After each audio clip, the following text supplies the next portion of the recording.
So, what is addiction? We're going to look at that today.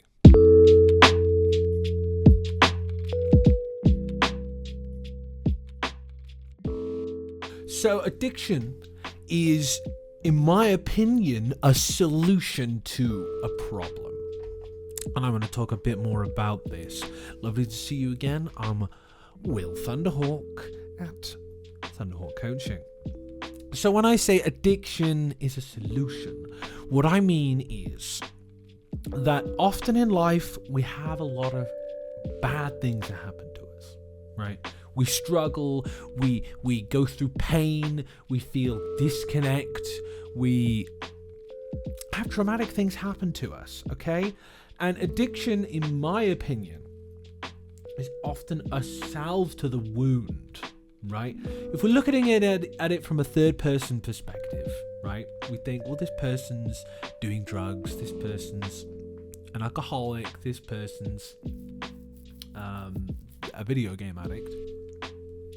Why? They can see it's just harming them overall, right? It's not helping them. They're not moving anywhere in life, or they're killing their liver, or they're risking an overdose from heroin, right? Something we got to understand here, guys, is that right now they're in emotional pain, a lot of emotional pain, some kind of thing they don't even understand, a depth of intense suffering that a lot of us just don't experience and get unless we've been in that addiction environment, right? So I'm going to say something that might be a bit wild, but I think that one of the things we really need to understand with addiction is there's nothing wrong with it. There's nothing shameful about being an addict. Being an addict is like any other health condition, in my opinion.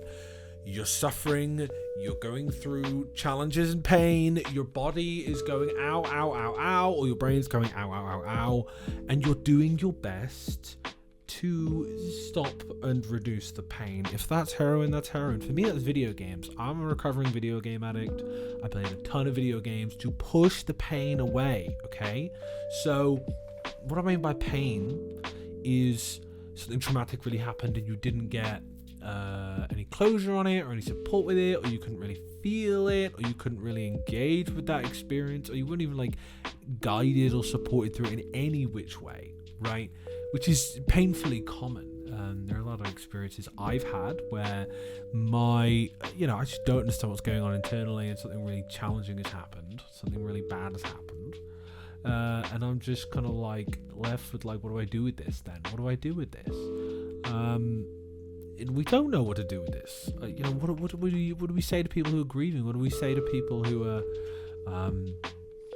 drowning in suffering and some sort, right? And it's not straightforward. We're all very different, but what I believe addiction is fundamentally a disconnect from something that we all fundamentally kind of need, which is a sense of community, a sense of belonging, empathy, compassion, understanding, curiosity that's kind of given to us, and for us to be allowed to explore ourselves and be however we are. We don't get that, right? I believe addictions are made worse because of kind of the societal impact of a reduction in third spaces.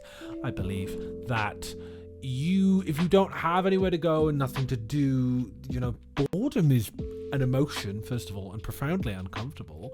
And if you don't have anything to do, and then some guys are like, hey, you want to do something fun, and the fun thing is heroin, it can be easy to do that when you're a young, dumb kid, and that can lead you down all kinds of paths, which can lead to more pain, because really we want to feel connected. We want to connect to something bigger than ourselves.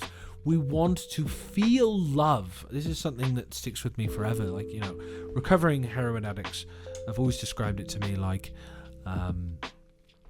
heroin is like a sweet embrace from a loving mother.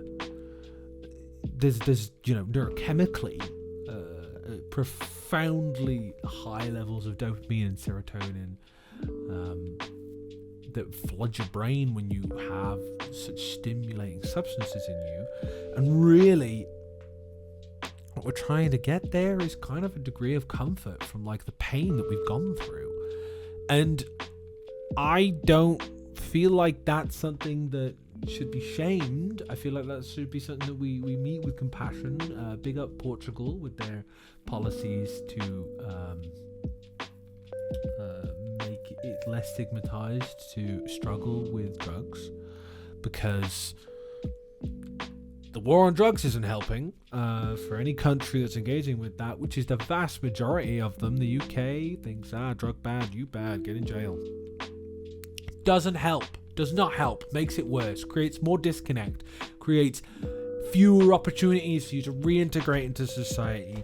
How we legally look at drugs in the UK anyway, because I can only speak from the UK perspective because I'm from the UK.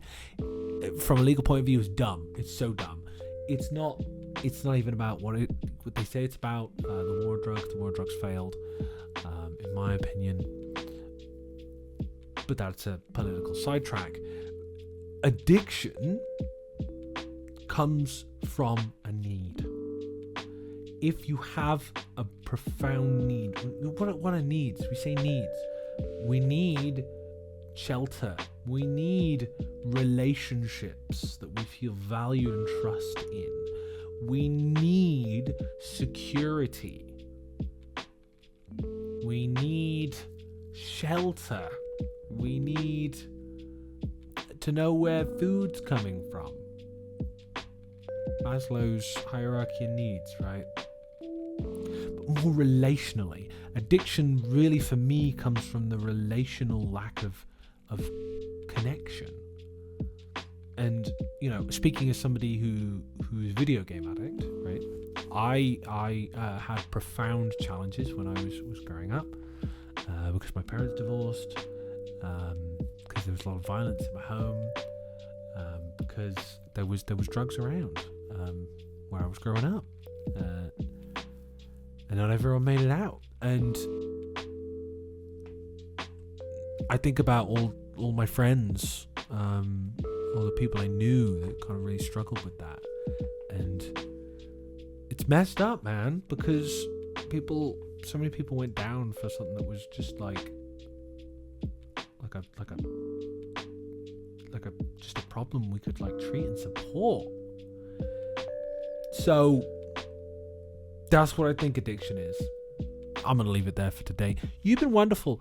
I've been Thunderhawk Coaching Will. Best of luck with whatever challenging addiction you feel you're currently going through. I appreciate you. I care about you. And I'm gonna see you in the next video. Goodbye.